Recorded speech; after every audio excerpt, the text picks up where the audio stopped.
Vamos dar continuidade aos nossos estudos do Evangelho hoje. Lembrando que terça-feira que vem não tem, né? Carnaval. Então, hoje a gente conclui o capítulo 14 com uma mensagem de Santo Agostinho, que é a ingratidão dos filhos e os laços de família. Uma mensagem que Santo Agostinho passa e é um pouco extensa, mas vale muito a pena porque ele explora vários pontos que a gente precisa prestar atenção. Então, nós vamos fazer a abertura, a Carol vai fazer a gentileza de ler para a gente e depois eu faço o comentário e encerramento, tá bom? Então, vamos acalmando nosso coração,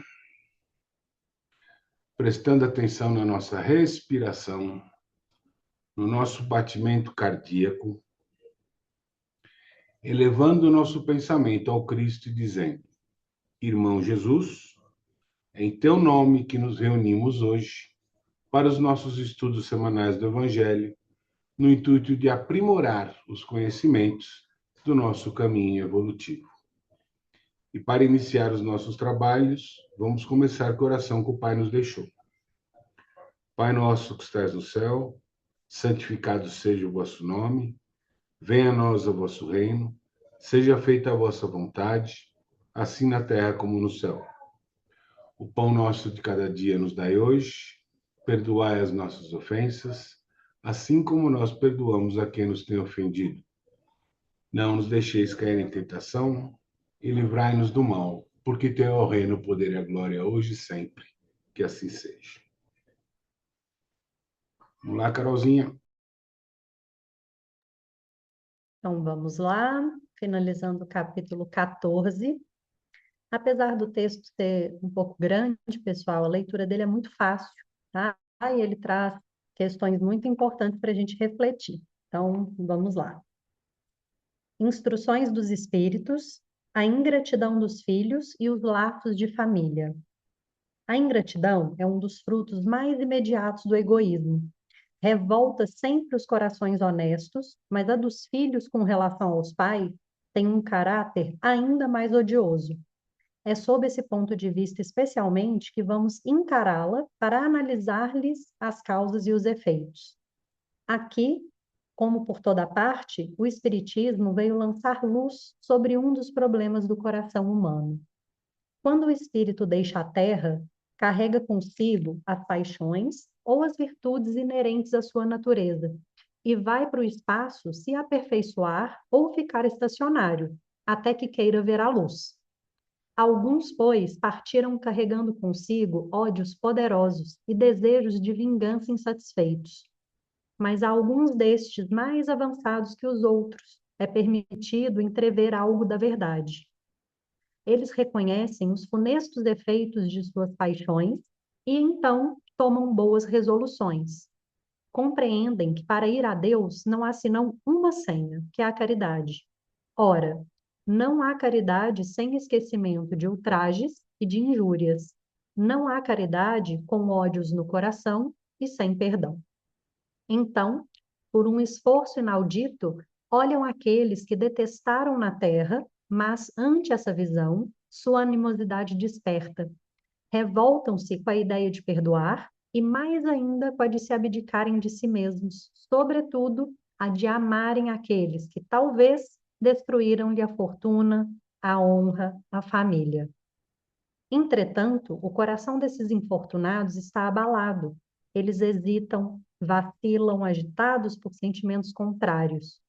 Se a boa resolução vence, pedem a Deus, imploram aos bons espíritos que lhe deem forças no momento mais decisivo da prova. Enfim, depois de alguns anos de meditações e de preces, o espírito se aproveita de um corpo que se prepara na família daquele que detestou e pede aos espíritos encarregados de transmitirem as ordens supremas para ir cumprir na terra os destinos desse corpo que vem de se formar. Qual será, pois, a sua conduta nessa família? Ela dependerá mais ou menos da persistência de suas boas resoluções. O contato incessante dos seres que odiou é uma prova terrível sob a qual sucumbe, às vezes, se sua vontade não é bastante forte. Assim, segundo triunfe a boa ou a má resolução, será amigo ou inimigo daqueles no meio no qual foi chamado a viver. Por aí se explicam esses ódios, essas repulsas instintivas que se notam em certas crianças e que nenhum ato anterior parece justificar. Nada com efeito nessa existência pode provocar essa antipatia. Para compreendê-la, é preciso voltar os olhos sobre o passado. Ó espíritas, compreendei hoje o grande papel da humanidade.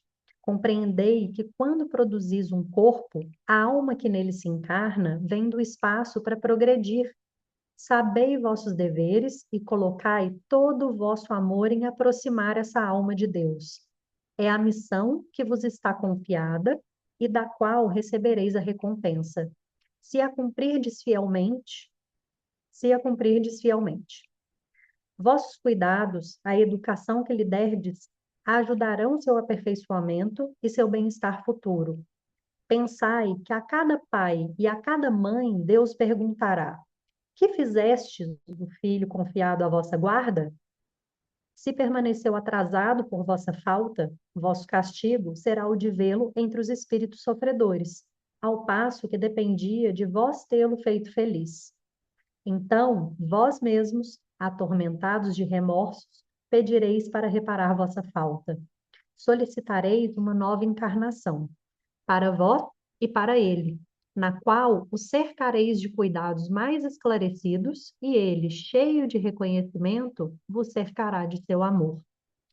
Não rejeiteis, pois, a criança de berço que repele sua mãe, nem aquele que vos paga com ingratidão.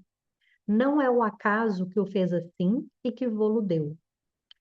Uma intuição imperfeita do passado se revela, e daí julgais se um ou outro já muito odiou ou foi muito ofendido, que um ou outro veio para perdoar ou para expiar.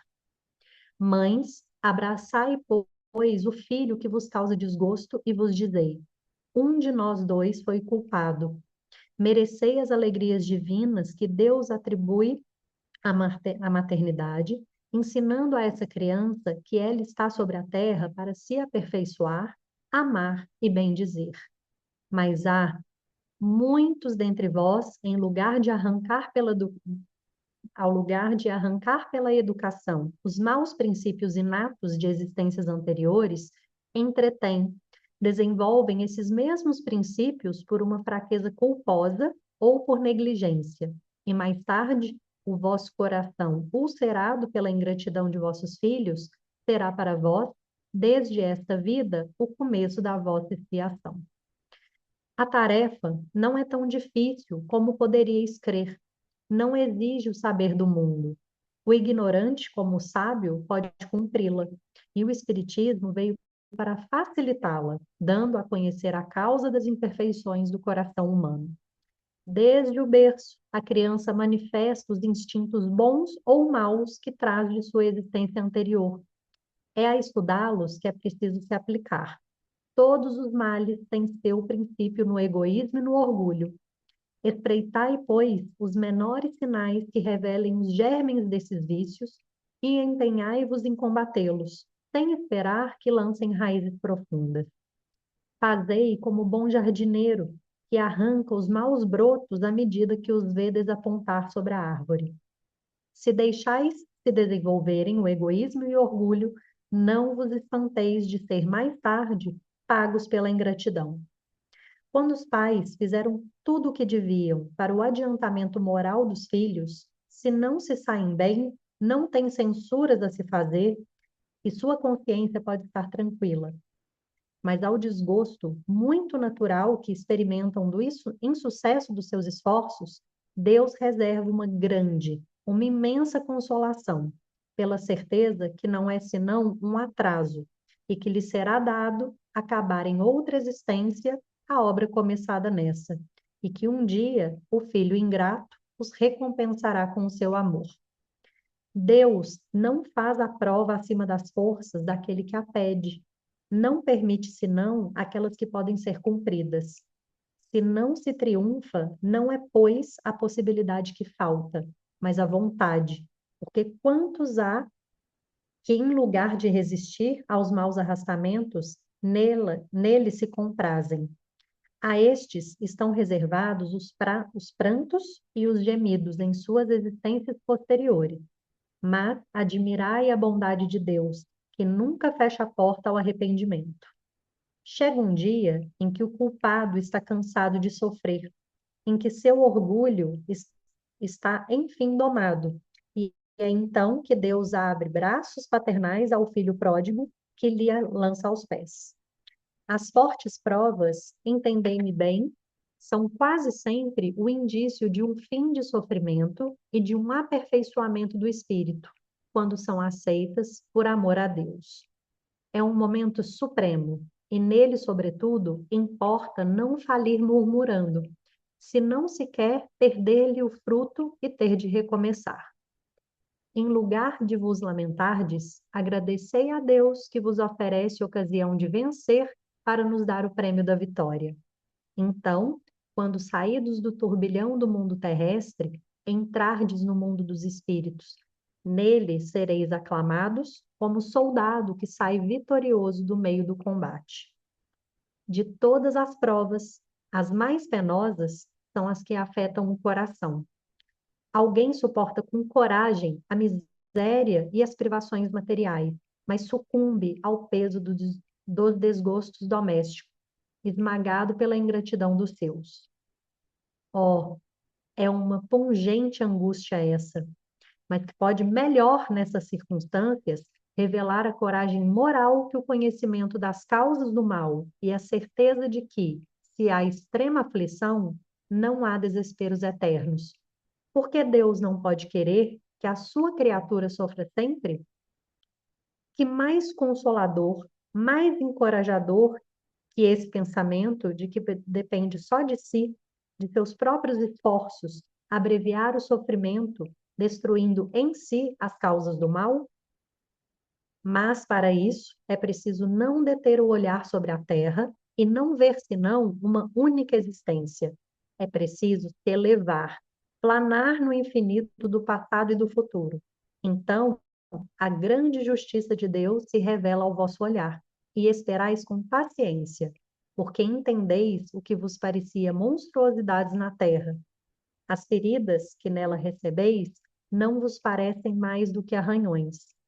Nesse golpe de vista lançado sobre o conjunto, os laços de família aparecem sob sua verdadeira luz. Não são mais os laços frágeis da matéria, reunindo os membros, mas os laços duráveis do espírito, que se perpetuam e se consolidam em se depurando, em lugar de se romperem pela reencarnação. Os espíritos, que à semelhança dos gostos, a identidade de progresso moral e a afeição levam a se reunirem, formam famílias. Esses mesmos espíritos, em suas migrações terrestres, procuram-se para se agruparem como o fazem no espaço. Daí nascem as famílias unidas e homogêneas. E se, em suas peregrinações, estão momentaneamente separados, reencontram-se mais tarde, felizes com os novos progressos. Mas como não devem trabalhar unicamente para si, Deus permite que espíritos menos avançados venham a se encarnar entre eles, para aí aurir conselhos e bons exemplos, no interesse do seu adiantamento. Eles causam, por vezes, perturbações, mas aí está a prova, é aí que está a tarefa. Acolhei-os, pois como irmãos, vinde em sua ajuda, e mais tarde, no mundo dos espíritos, a família se felicitará de haver salvo do naufrágio os que, ao seu turno, poderão salvá-la de outros. Obrigado, Carol. Muito bom. A gente tem duas formas de ver a educação que a gente dá para os nossos filhos e a ingratidão desses filhos posterior. Eu crio o meu filho com foco exclusivamente no material. Eu crio o meu filho colocando ele numa redoma de vidro e assistindo ele materialmente em tudo que ele quer, ou eu mostro para o meu filho a realidade que ele vai encontrar quando ele for para a vida. Eu ensino o meu filho a ter respeito pelo professor, pelo colega de turma, pelo amigo, pelo pai, pelo mais velho, pelo mais pobre. Eu ensino meu filho a ter humildade, ou eu ensino meu filho que ele tem dinheiro, ele pode tudo, ele é o rei do mundo. Será que muitas vezes essa ingratidão não é culpa nossa? Não fomos nós que erramos? E é normal errar. A vida dá uma coisinha que sai da barriga da mulher, você pega aquilo no colo, aquilo não fala, aquilo não. Você não sabe se está com dor, você não sabe quando está com fome, você não sabe nada, você tem que se virar com aquilo. E você tem que educar, e você tem que criar. E a gente se vira. Mas será que a gente que não erra muito na criação e depois fica esperando aquilo que a gente não contribuiu para aquela pessoa ter? Veja só, uma pessoa que diz: eu vou dar para o meu filho tudo o que eu nunca consegui ter na minha infância. Será que essa pessoa não percebe que ela consegue hoje, ela pode hoje dar tudo para o filho que ele quiser, porque ela nunca teve nada na infância? E que ela aprendeu na vida que é na batalha, que é no sufoco, e é no trabalho que se consegue as coisas? E que se ela der tudo para o filho vai descartar essa lição?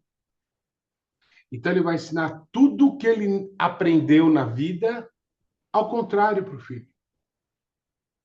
E se ele tem uma vida bem-sucedida, ele está condenando o filho ao fracasso. Por mais que ele entenda que está fazendo certo. Uma outra coisa é que o filho da gente, ou a filha, claro, quando a gente cria, a gente forja o caráter através de valores, de ações, de exemplos. Eu consigo forjar o caráter da minha filha ou do meu filho. Eu não consigo forjar personalidade. Isso já está forjado há muito tempo. Então, se eu olho a criança como uma forma material, eu consigo educá-la da forma que eu quiser. Mas a personalidade dela já está formada, porque vem no espírito que encarna nessa criança. E como que eu consigo provar que a personalidade do espírito dessa criança já está formada? Quantas pessoas aqui têm irmãos ou irmãs? Quantos irmãos ou irmãs de vocês têm a mesma personalidade que vocês? Personalidade. Não veio tudo da mesma fábrica? Por que as personalidades são diferentes? Por que um é ativo, o outro é recatado? Por que um é falante, o outro é calado? Porque as personalidades já existiam há muito tempo.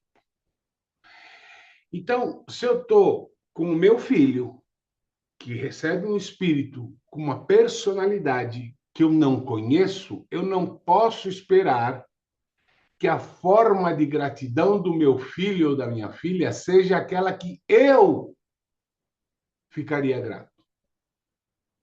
Porque eu tenho uma personalidade e agiria de uma forma, ele tem outra e age de outra forma. Então, eu não posso exigir do meu filho, você tem que ressaltar, falar para mim que você é grato, que tudo que eu fiz, porque essa não é a personalidade dele. Eu já falei aqui no encontro passado para vocês, meu pai nunca disse eu te amo na minha vida toda, mas era um homem de caráter e de personalidade. Era um homem que lapidou, moldou o caráter dele em mim. Isso sim. Mas não, a personalidade dele era de não dizer eu te amo. E na parte espiritual, deu aquilo que ele tinha, o catolicismo. É isso. Então, dessa forma material, eu abasteço meu filho de materialidade. A minha... Mas, como a gente estuda com a Carol, com o Fernando, com todo mundo debate, a gente entende que não é só isso. Que ser pai, ser mãe, conceber uma criança é uma responsabilidade espiritual muito grande. Porque eu assumo um compromisso de educar um espírito, de conviver, de me reajustar com o espírito que pode ter sido meu inimigo há algumas encarnações passadas. E aí eu tenho que ter o dobro de paciência. Eu tenho que ter o dobro de perdão. Eu tenho que ter um dobro de resiliência e o dobro de indulgência, porque esse espírito pode ser menos adiantado que eu, ou mais. Então eu preciso ter dobrado tudo isso. Não adianta eu, como diz aqui, logo de cara, todos os males têm sua origem no egoísmo e no orgulho. Espreita, pois, os menores sinais que te revelam nos genes desses vícios e dedicai-vos a combatê-los. Se eu vou atender o meu filho num reajuste com orgulho, dizer para ele, eu te dei tudo que eu podia, já não está adiantando. Eu tenho que esquecer o orgulho. Eu tenho que esquecer o ódio. Mesmo que tenha sido muito forte o que aconteceu entre nós. Eu tenho que esquecer o orgulho e o ego. Porque quem é as consteladoras aí me ajudem? Quem é o maior? O que recebe, o que já estava aqui. A mãe e o pai. Quem tem que educar? A mãe e o pai. Para a vida social de forma material, entendendo que tudo na sociedade é troca. Se você tem para vender, a sociedade te paga. Se você não tem para vender, a sociedade não te paga.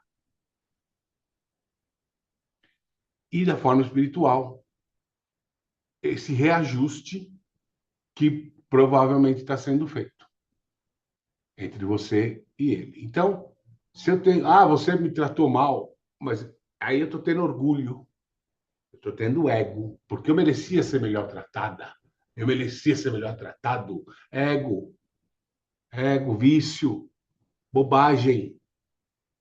Eu tenho que entender por que ele está me tratando desse jeito, porque ele ainda tem muita mágoa, ele ainda tem muito rancor. Então eu tenho que acolher e dizer, olha, filho, perdoa se eu agir assim.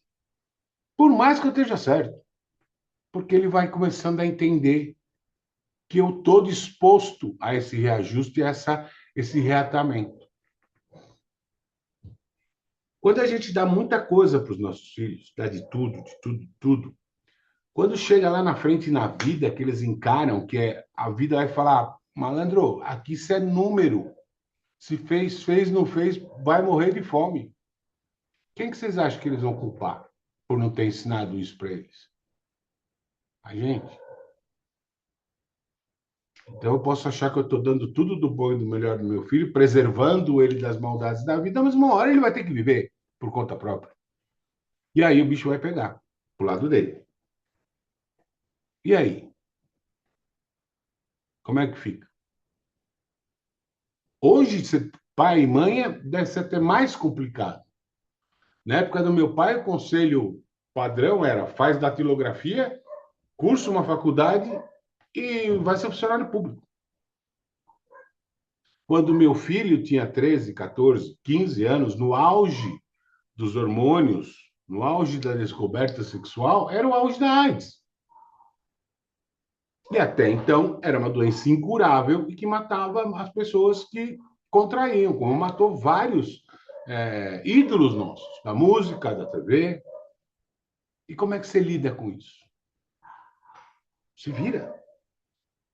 Hoje eu não faço nem ideia como é, porque com essa tecnologia, com celular, porque eu não pretendo mais ter filho e também já encerrei a fábrica, então, problema de vocês agora.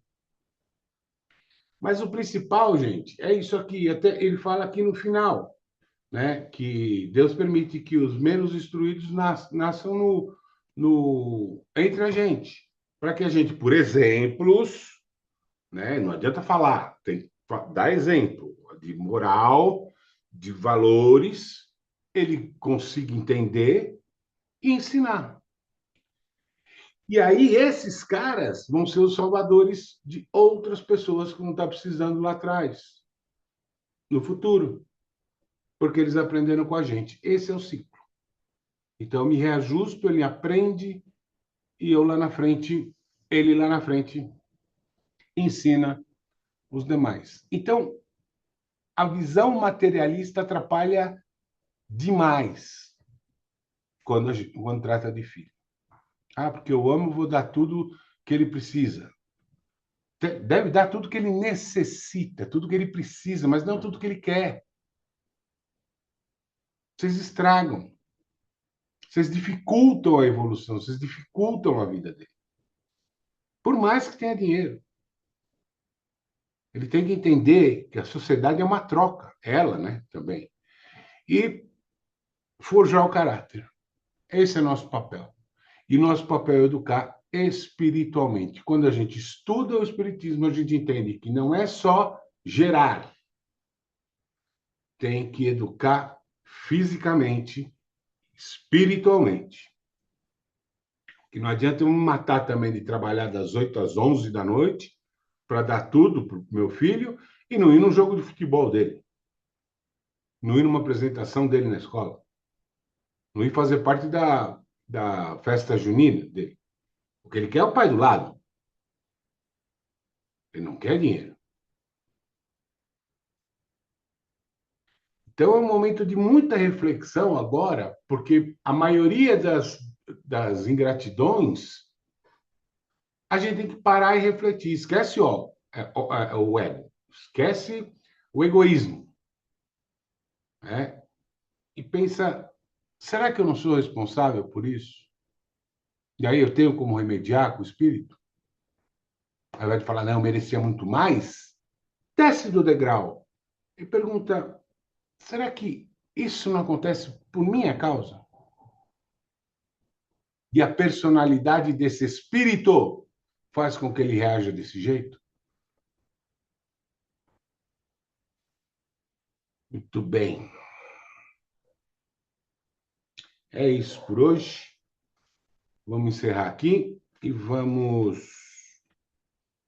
depois para o nosso debate. Então, vamos acalmando nosso coração, elevando nosso pensamento a Jesus novamente, dizendo: Irmão Jesus, foi em teu nome que nós nos reunimos. Agradecendo a todos os irmãos do plano espiritual que aqui comparecem, aos nossos mentores, nós agradecemos e pedimos que continuem na dolorosa missão de nos orientar, nos instruir, nos direcionar, nos ensinar, nos proteger. Aos espíritos de luz, nós agradecemos pelo tempo, pedimos que fluidifiquem a água para que ao bebemos nos livremos dos nossos males físicos e espirituais e nos consagrem com a bênção divina do passe nessa transfusão mágica de energia, onde cada participante dessa reunião imagina uma luz branca perolada entrando pela cabeça e dominando todo o seu corpo, até empurrando todas as energias lá para os pés e dos pés para a terra. Essa energia toma conta do meu corpo e começa a envolver órgão por órgão do meu corpo, regenerando, revitalizando, limpando. De tamanho poder, essa energia passa a exalar no meu corpo, atingindo meus familiares, meus pets, minha casa, meus veículos, meu local de trabalho, os meus amigos, os meus inimigos e todos aqueles que tanto necessitam no orbe terrestre, encarnados ou desencarnados, homens ou animais. E essa energia de tão forte, tão poderosa, passa a tomar conta do orbe, a emanar do orbe, transpor a barreira do orbe, indo para todo o universo. E nesse brilho divino nós dizemos: Senhor Deus, é em tuas mãos que entregamos os nossos corpos, os nossos espíritos, nossa saúde e o nosso futuro. Pai, ilumina o nosso caminho e nos conduz por ele. Faz de nós instrumento da tua palavra. Que assim seja. Graças a Deus. Podemos beber a água.